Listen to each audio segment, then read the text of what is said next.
Welcome to Better Preach, a podcast for Catholic leaders on delivering and developing great Catholic talks.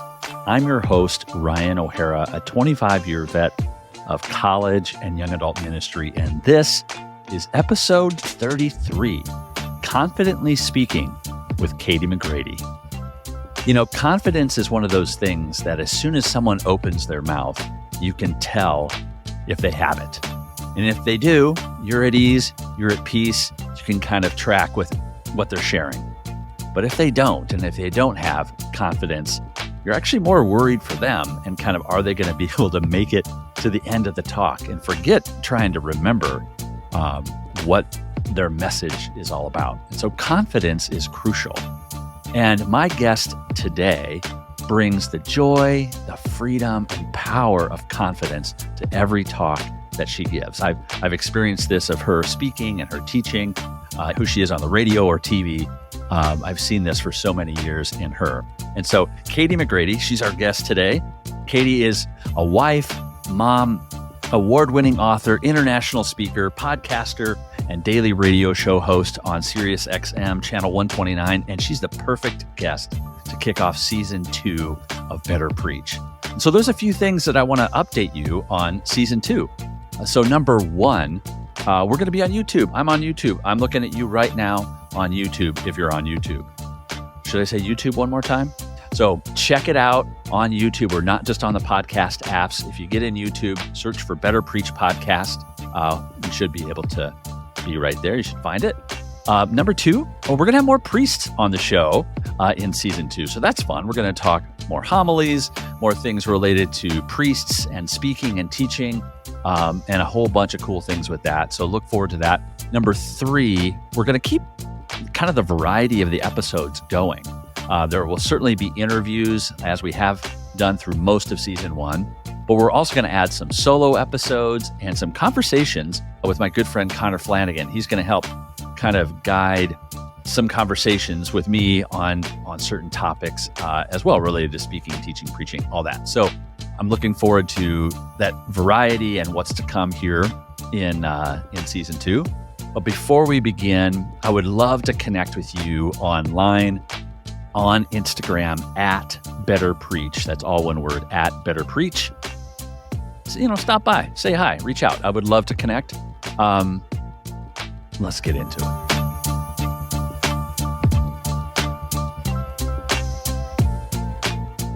Katie McGrady, welcome to the Better Preach podcast. I'm so glad that you're here today. Yeah, thanks for having me. It's nice to not be doing the intro of a podcast, to get to be on there. It's a treat. Thanks for having me.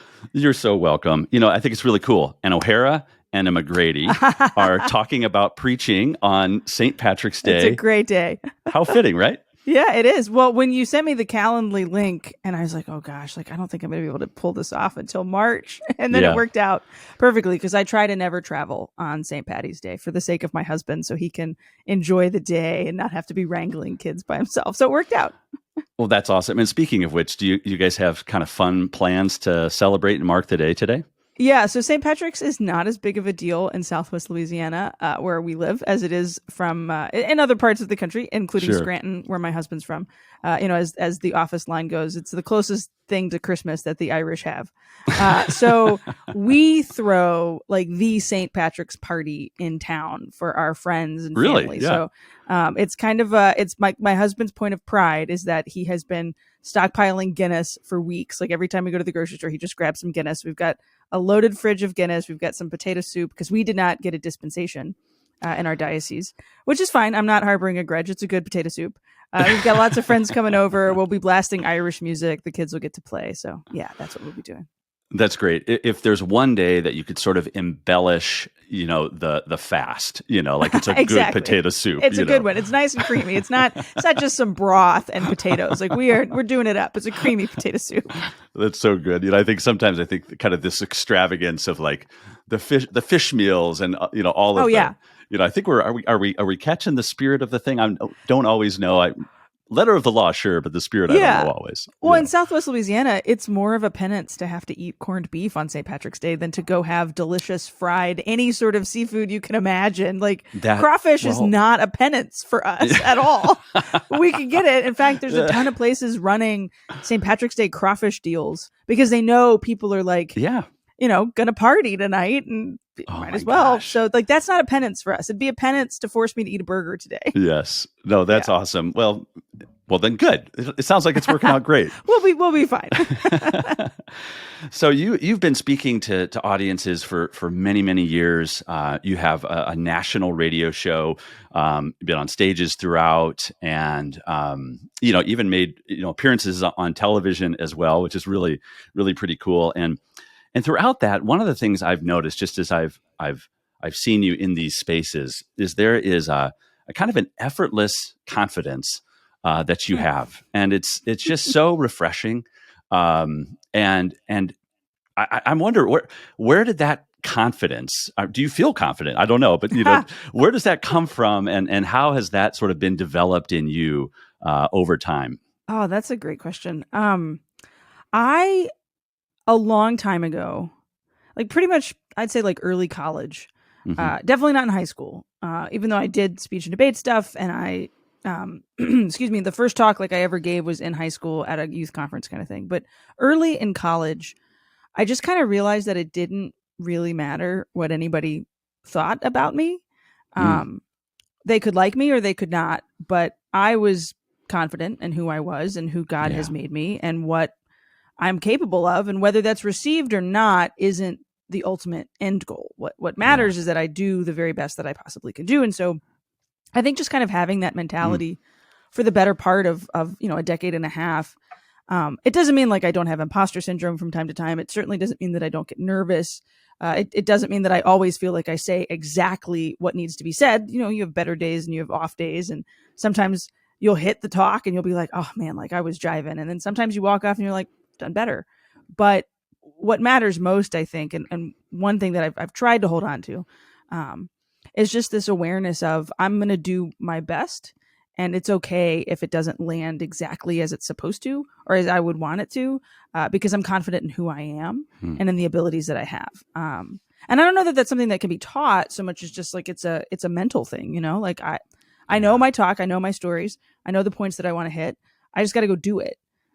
And just to have that freedom of, okay, and now I'm going to, like, I'm just going to go do it, and I'm going to love the people while I'm trying to do it as best as I can. There's some freedom in that. Yeah. That's beautiful, because if that happens at an early age, and I think there's, some incredible aptitude that you have just as a communicator, you add some confidence in there for most of the time you've been doing this, and really beautiful things can happen. I'm curious too, though, like I know I still even struggle with some insecurity and really wanting, people to like what I'm saying, or, I love that you said, I don't care what they think. In some ways, that's not under your control. The thing that is under your control is the talk that you're giving. If I could press just a little bit deeper, where do you think that confidence itself came from? I think that's a really awesome shift that I wonder how others could grab onto, or what truth do they need to remind themselves of? Yeah. Well, that's, again, it's a really good, thank you for pressing it. Because I did a conference early on in my like regular speaking career. So I was teaching full time, and I was a youth minister, and I was traveling probably 2-3 times a month. I showed up to a conference, and I was not the only speaker. And like a lot of times you show up in places and you are the only speaker. And so you kind of are responsible for the content of the weekend. And fortunately, I show up to this place and was like, oh, this other female speaker is also there. And this other female speaker is taller than me, thinner than me, prettier. Like objectively, more people would probably say she's more of a Barbie doll than me. And there was kind of this moment where I got super self-conscious. Like, I'm not wearing high heels on this stage. I'm in sneakers, and I have my hair pulled back, and she's got like these flowing blonde locks. And I went up there. I was the first talk. So I go up there, And I give this like opening Friday night keynote at this youth conference and crushed it. Like objectively, it went really, really well. Yeah. I had them laughing. Like, you know, when you have a crowd of teenagers in the palm of your hand and you could literally say, everybody get up right now and go walk off a bridge, and they do it. Like, you have them. And I come off the stage and felt like utter garbage, even though I just delivered this like great talk, because all I could think about was like, okay, now she's going to go next. And even though I just had them in the palm of my hand and they all were laughing and they were all related to me, she's going to walk on that stage and they're all going to like her better because of these like external factors. And she went up there and she gave a great talk. Yeah. And I can say this, and it might sound really arrogant, but mine was better. Like, mine was a better constructed. I had them more focused. And I realized, I said, the externals could really kill my confidence and could maybe even kill my skill set in some sense, because I'm only concerned about the immediate judgment. And there is an immediate judgment with a crowd. And so then you just kind of have to move past that fear of, okay, they're going to judge me for what I'm wearing or what I look like or like my opening line, and recognize, like, at the end of the day, they're going to remember one or two things from what you said. They're not going to remember what you're wearing. They're not going to remember what your hair looked like. They're going to remember if you said something that made them feel a little different, that made them think about something differently. And that just, it was kind of a pinpoint moment, one of those like core memories of speaking. Now, that speaker is now a friend of mine. We do work together all the time. And she and I have talked about that. You know, we're close enough to where I have said, like, that was like a really rough conference for me, because I felt like I was constantly comparing myself to you. And she was like, oh my God, like, I thought I was I was off my game because I was constantly comparing. You were funnier than me. And I was like, and you're prettier than me. And she said, why do we do this? Right? Like, why do we constantly compare? And I think like a place of confidence can only come from an awareness of, I have a skill set different than yours. I have a skill set different than every speaker out there, than every radio host out there. But I wouldn't have been asked unless my skill set was the one that was needed. And so like to take confidence in the fact that this microphone happens to it be in my hand for a reason. I should hold on to it knowing that I'm supposed to say what I'm supposed to say. And there's some freedom in realizing that. I was just at LA Congress a few weeks ago. Yeah. And I had to, my flight was like literally got off the stage at 2:00, went to the airport. And so I brought my suitcase with me to the speaker's lounge for breakfast that morning. I'll be quick. And I walk in and it's just like a little suitcase in my backpack. And the keynote speaker for the conference, a friend of mine, Maggie Craig, she sees me, we say hi to each other. And she went, is that all you brought? And I went, yeah, I'm only here for like 24 hours. And she said, you can fit everything you need in that little bag. And I went, yeah, like 3 changes of clothes, you know, toiletry bag. And she went, what about shoes? And I was wearing a pair of sneakers. And I went, I just wear these. And she looked at me and she went, really? Like, not criticizing my shoes, but I was just like, yeah, like, I'm going to wear the shoes that are comfortable. Like, I don't care if they think my shoes are cute.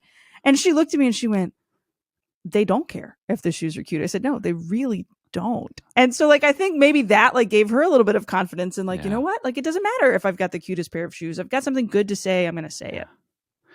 So there's confidence.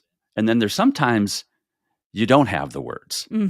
Does that ever happen? Have you ever found yourself truly speechless, you know, either on air or on stage? What happened and how did you deal with that difficulty? Yeah. You know, I was trying, when you sent me I was trying to think, I was like, okay, when's the last time I truly went up there and was like, oh crap, like I've forgotten everything. Or, you know, fired up the Comrex for the show that day and like didn't have anything quality to say. And it's been a long time since like I've truly walked up there with nothing to say. It hasn't been all that long since I've walked up there and like just kind of given the generic talk without the heart.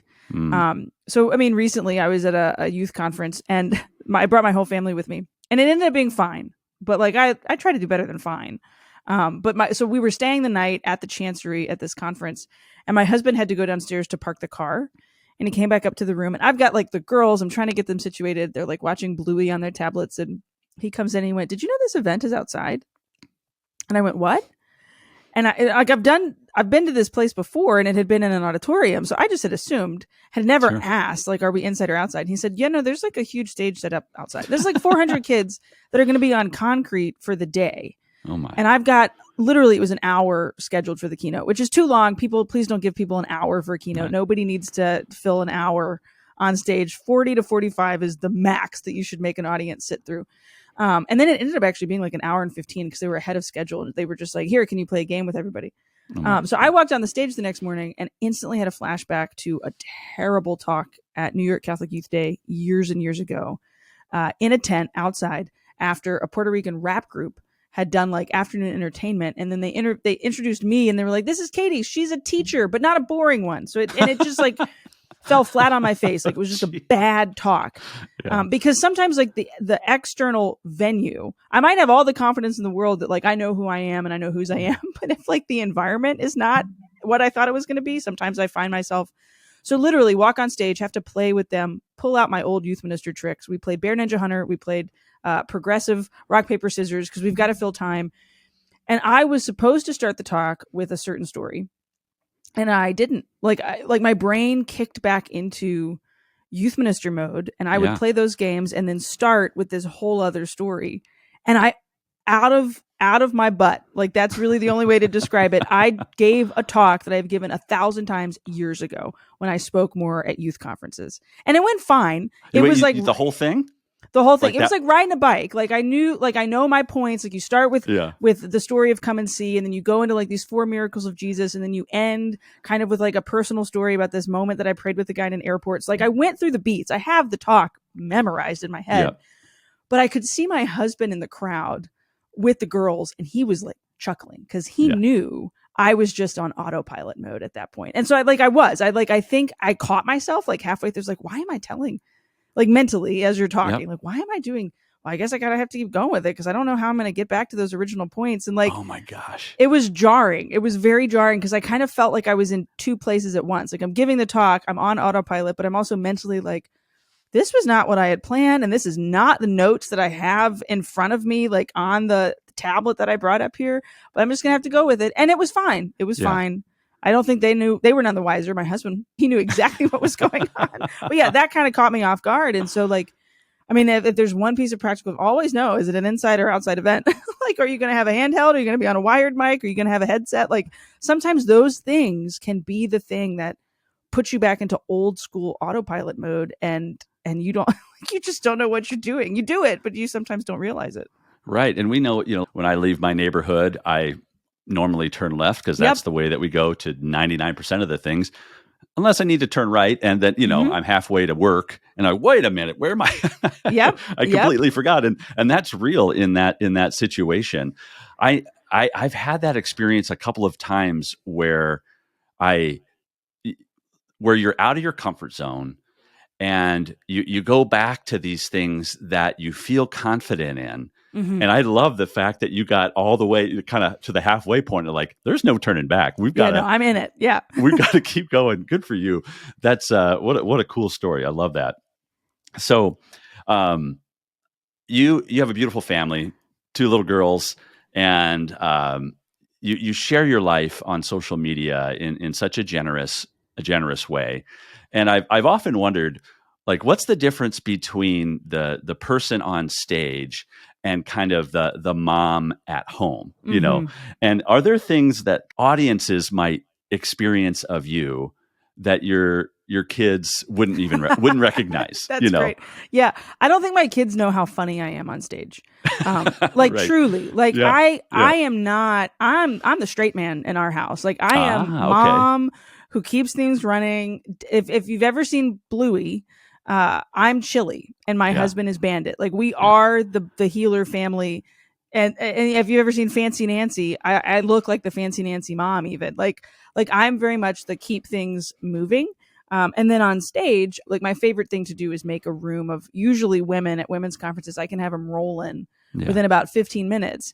And I don't think my kids know that like mommy can really command a crowd and make them giggle. And like the best compliment at a women's conference is when somebody comes up to you and they're like, you made me laugh so hard I peed. And it's like, that's the goal, right? Like I want to make you laugh so hard you pee. And then I want to make you cry by the end of it, because then we've experienced the gamut of emotions together. So I don't think they realize how funny I am. I think my kids think I'm a lot more extroverted than I am when they see me at events, because you're glad handing and you're telling people hello, or like at this conference that we were at a few weeks ago when they were with me, like we're selling books and Rose was standing in front of the table. She was like, buy my mommy's book. And at one point cute. she turned to me and she was like, I didn't know you wrote these, Mom. I was like, yeah, because you're 5 and like you can barely read Right. anyway. So yeah, I do Right. think they think I'm a little more reserved than I am. That's not to say that like I'm putting on an act when I'm on stage. I just like, I can be silly with my kids, but I'm not gonna like tell them stories that make them laugh in the same way.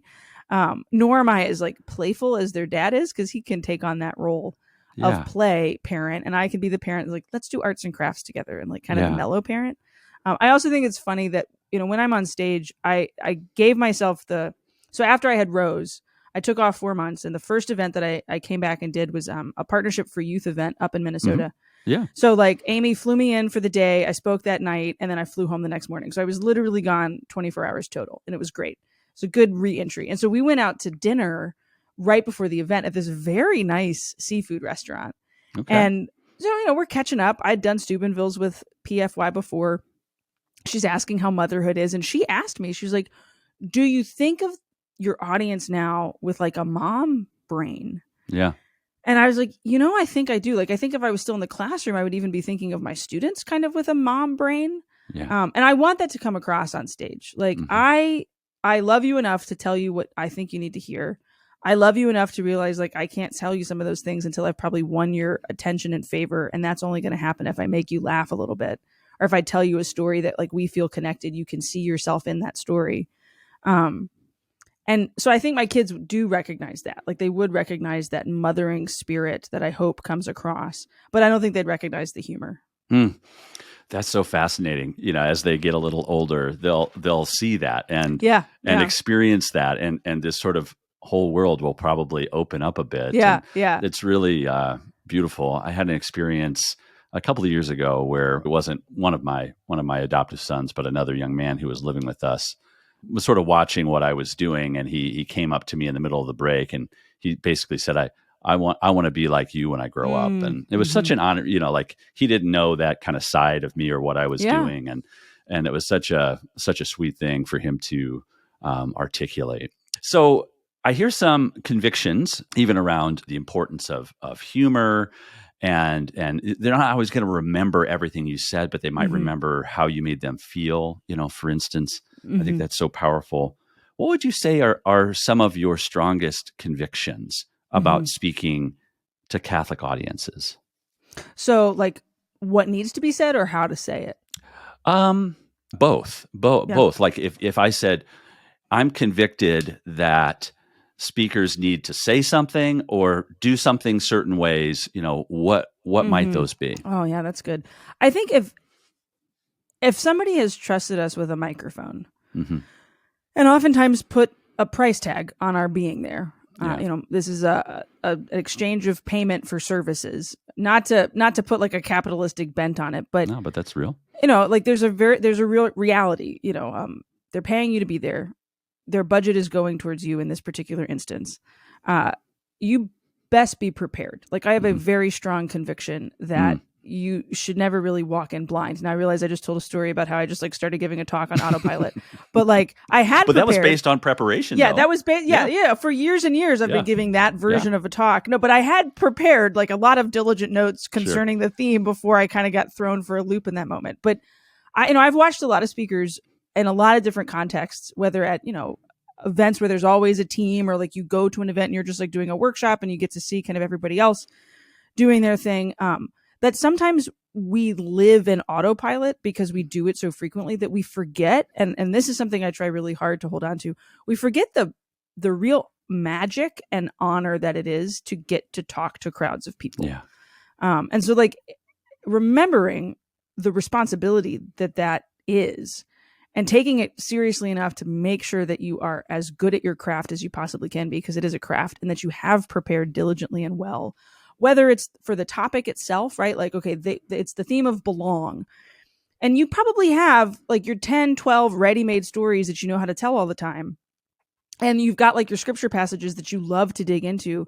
But like if you only mention their word for the event at the end, or like somewhere in the middle to be like, oh yeah, I covered the topic. Like what you've essentially done to them is say, I'm better in my cookie cutter version than giving you something new and fresh that fits. It's not to say that you can't use those same 10 to 12 stories. It is to say that like you haven't actually given them something unique to them. And something I struggle with is, especially in like the management of booking things or like arranging flights, or like people want to have multiple conversations about their event.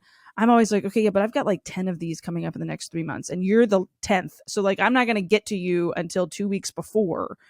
For me, it's one of 10 events. For them, it's the only event that they're doing. And so to remember that and to take it quite seriously that they care, that's a strongly held conviction I have when it comes to like the management and the craft of it. When it comes to topics itself, if I as a speaker am not incorporating something from sacred scripture, I've made the talk about me.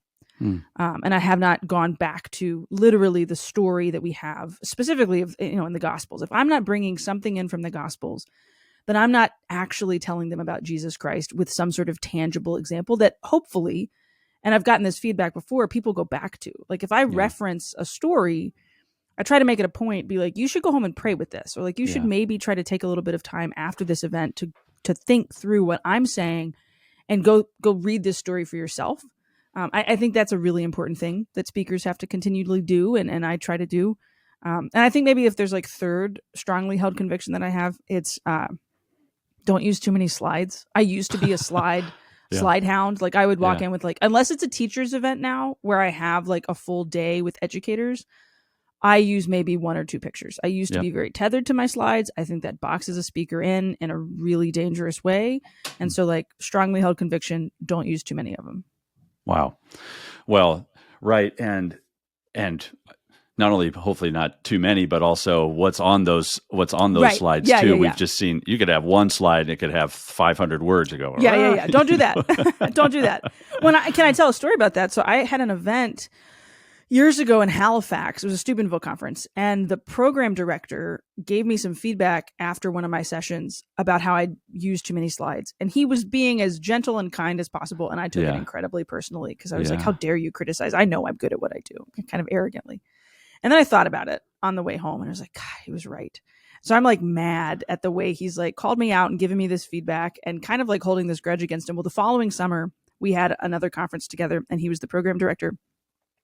And he came up to me after my keynote. I was the opening keynote for the Friday night.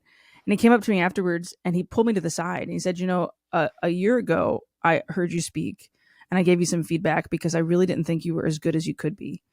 And he said, I'm glad to see that you took the advice because I used no slides in this talk. And I kind of used like no slides on purpose to like show him, like, see, I can take your feedback even though I was pissed about it. Long story short, we had this like huge moment of healing when I shared with him. I was like, I was actually like really offended that you gave me that feedback and didn't receive it well. And he said, oh, I know. And like, I should have probably called you and apologized because I probably didn't give it really well. So we had this like really healing moment. Now we're like dear friends and I've spent time with his family and like love working with him. And we've worked together many, many times since.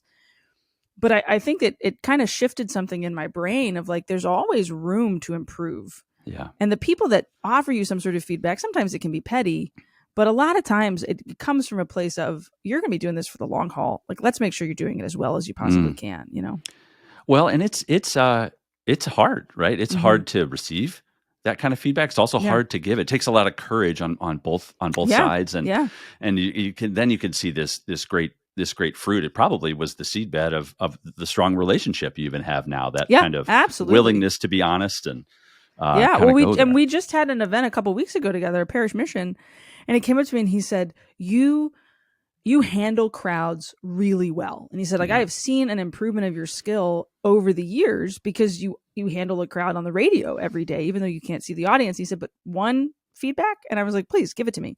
Like, absolutely. Like, I'm ready to receive. And he said, when you give a serious point, like you make a point, just let them sit with the point for a second. Because a lot of times, if like there's one thing that I do that I probably should work on more is I'll give a serious point, like I'll land a moment, and then I'll make some sort of pithy comment afterwards to sometimes kind of release the tension because I might not be ready for them to go as deep as they could have.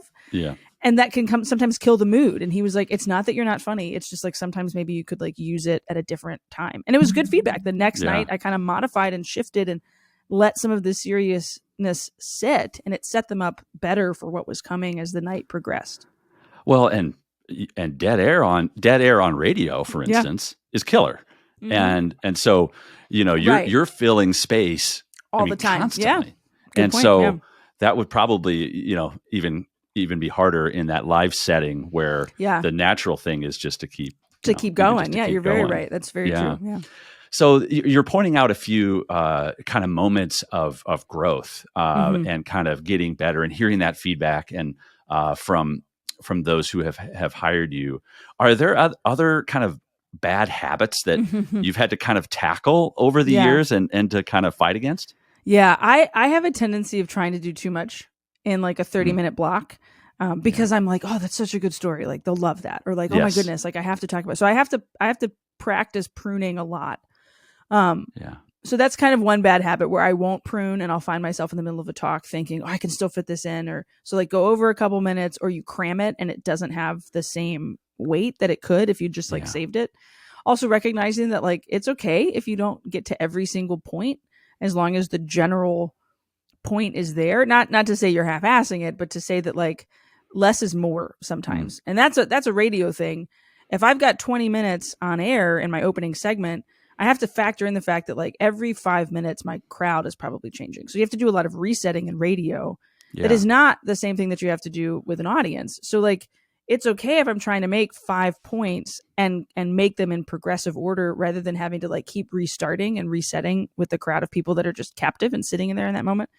So that's something that I have to kind of balance, kind of a bad habit. My sister pointed out a few years ago, we gave a talk together and I kept like ending points with teacher mode where I'd go like, right, like as if I'm asking, and I do like, like engaging, or, like, sure. I don't know. Right. Like you try to, so it's just like vocal tics that I'll go back and watch a talk or I'll go back and listen to a segment on the radio and I'll be like, oh my gosh, I can't. I counted how many times I did it, or I hate the fact that I started that sentence this way so many different times. But that's just it's a practice thing. Like once you're aware of it, I think you can call yourself out a little bit with it. My husband and I do this Hallow program called Family Mass Prep. Yeah. And he pointed out to me the other day, you start quite a few of the sentences with, okay, well, so, because conversationally, that's like what we think people say. But actually, most conversations don't start with those 3 words. But when you're writing it and you're trying to craft a script, and I write all the scripts. So he pointed that out. And then I caught myself and tried like the next time, okay, we're not going to start any of the sentences in this particular way. So sometimes it's just a matter of pointing out the vocal tic or the bad habit. We can poke fun at the people who do them all the time. Look at Father Mike Schmitz. Oh gosh. Oh man, right? Like he's got his kind of, you do the reset. And that's as a speaker, you're doing this mental reset because you're moving to the next point. Sometimes it doesn't have to be a vocal reset that everybody sees. And, it's humility. It's humbling to notice it, but it's a good thing too. Yeah. Well, and again, I think without reviewing the talks you've given, without being kind of open to what others might share, I don't think how would we notice it otherwise? It's like it's just background for ourselves. Yeah. And we need others around us, and we need to be kind of reviewing those things that we hear ourselves, for the first time or the 10th time even, or however many times.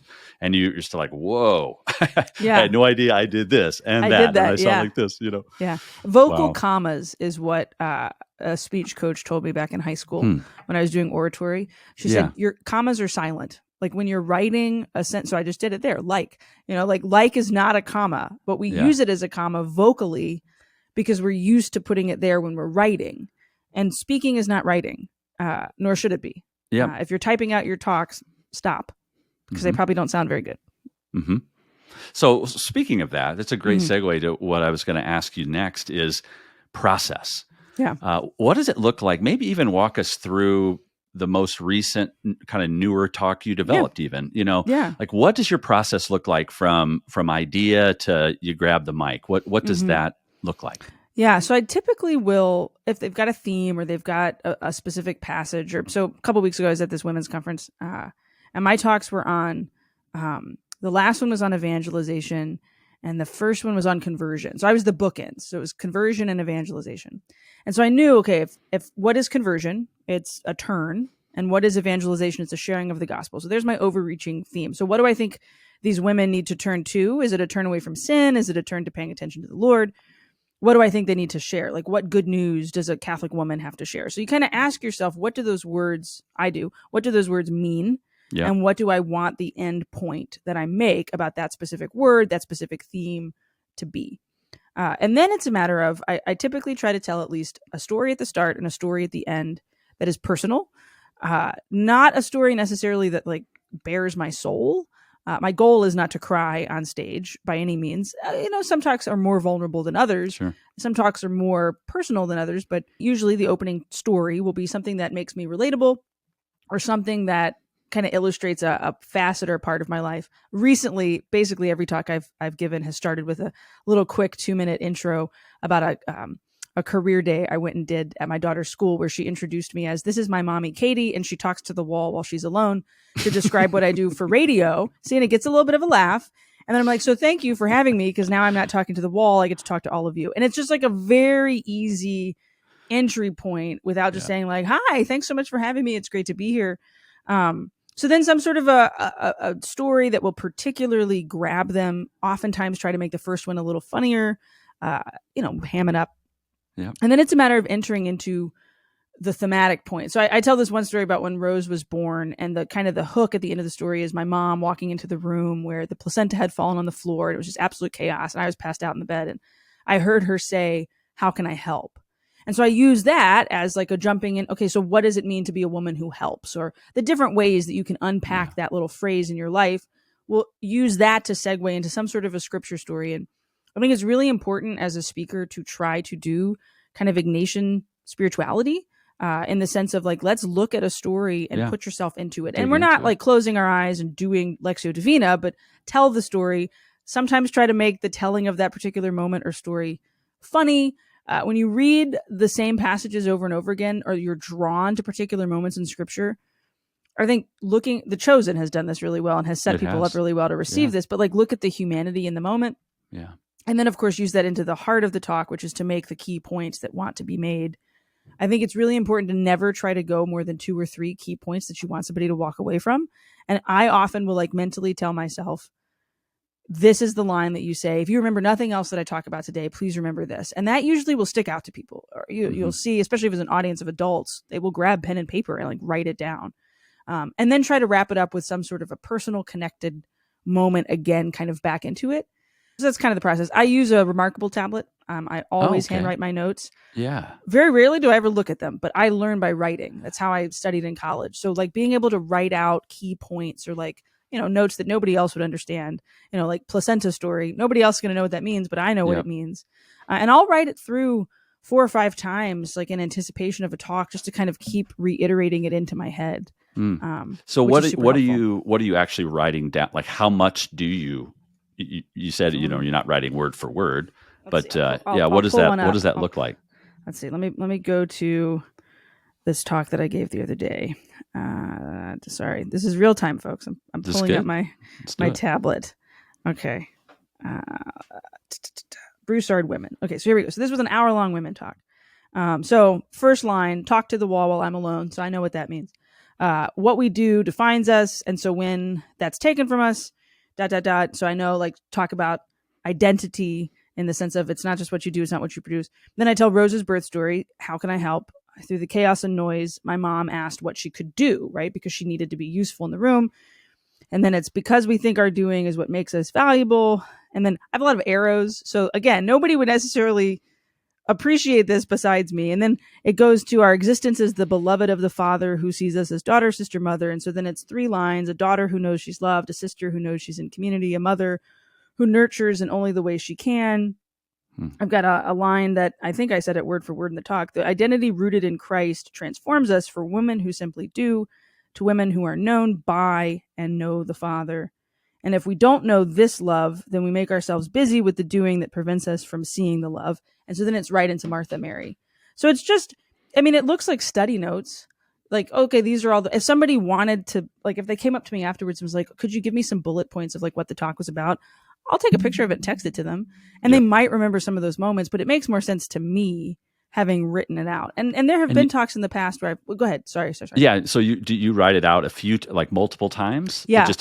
Yeah. So just to kind of get it. Yeah. Just to kind of make sure that it's really burned into my brain. And every time like new things will pop up so sometimes with the Remarkable tablet, it's a little harder because you can't see all those pages at once.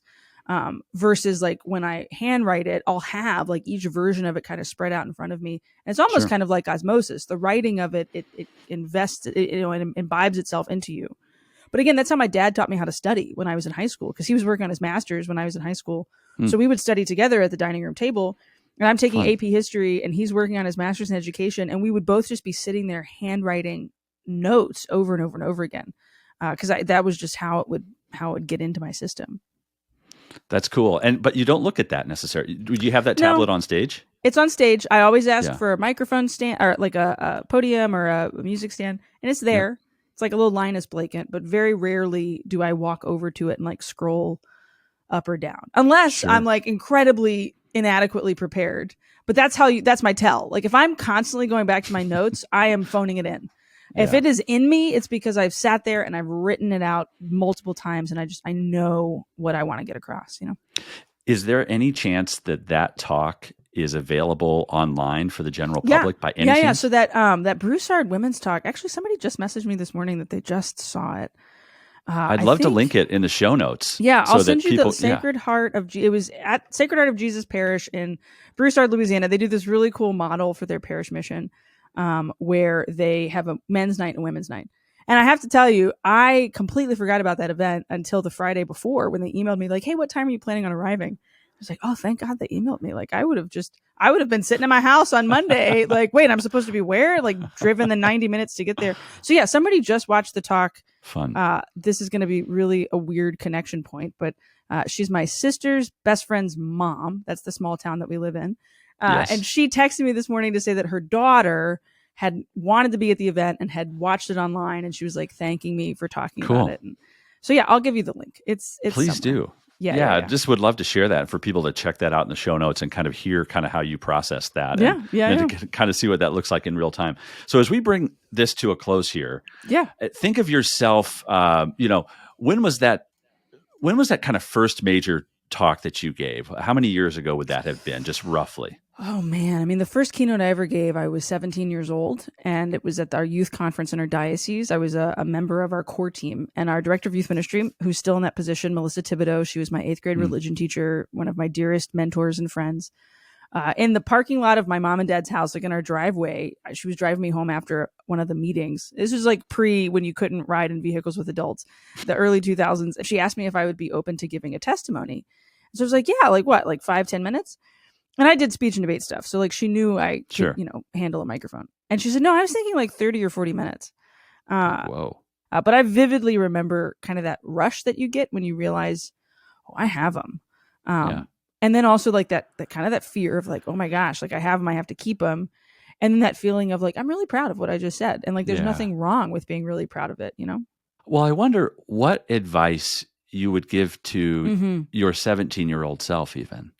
And how to kind of things to focus on as a communicator, things to set aside and things to kind of prop up. What advice would you give yourself or others who are just kind of getting started in wanting to grow as a communicator? And I'd say keep it simple.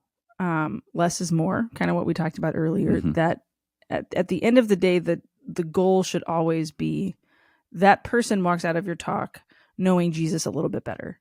Yeah. Hopefully because of something that you said, whether about the way you know Jesus, whether it's the way Scripture illustrated Jesus in a very distinct way, whether it's just like a thought that they have. And even if their mind kind of wandered, like hopefully in the midst of it, even if they weren't paying attention to every single second, that they got a little bit closer to the heart of the Lord and like you helped to get them there. You can't give a good talk if that's not your goal. You could give a really funny speech. You could be somebody that like everybody's like, oh my gosh, she's so great. But like, it's funny is in service of trying to get them to that encounter with Jesus. Making them cry is in service of getting them closer to that encounter with Jesus. Keeping that at the forefront, I think, makes you just the best that you can be. Well, Katie, thank you so much for being here. Where could folks connect with you, or what's the best place to connect with you online? Yeah.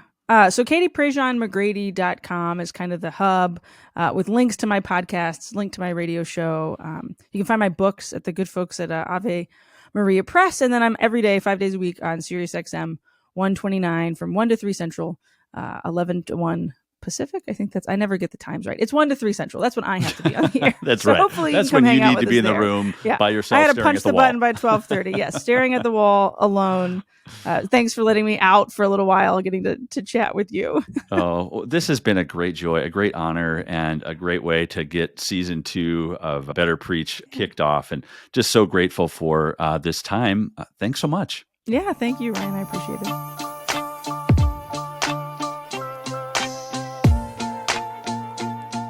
A big thanks to you, Katie, for joining me on the show. Thank you so much for helping me kick off season 2. And I hope that folks will take a look in the show notes for that talk that you shared with us at the end there.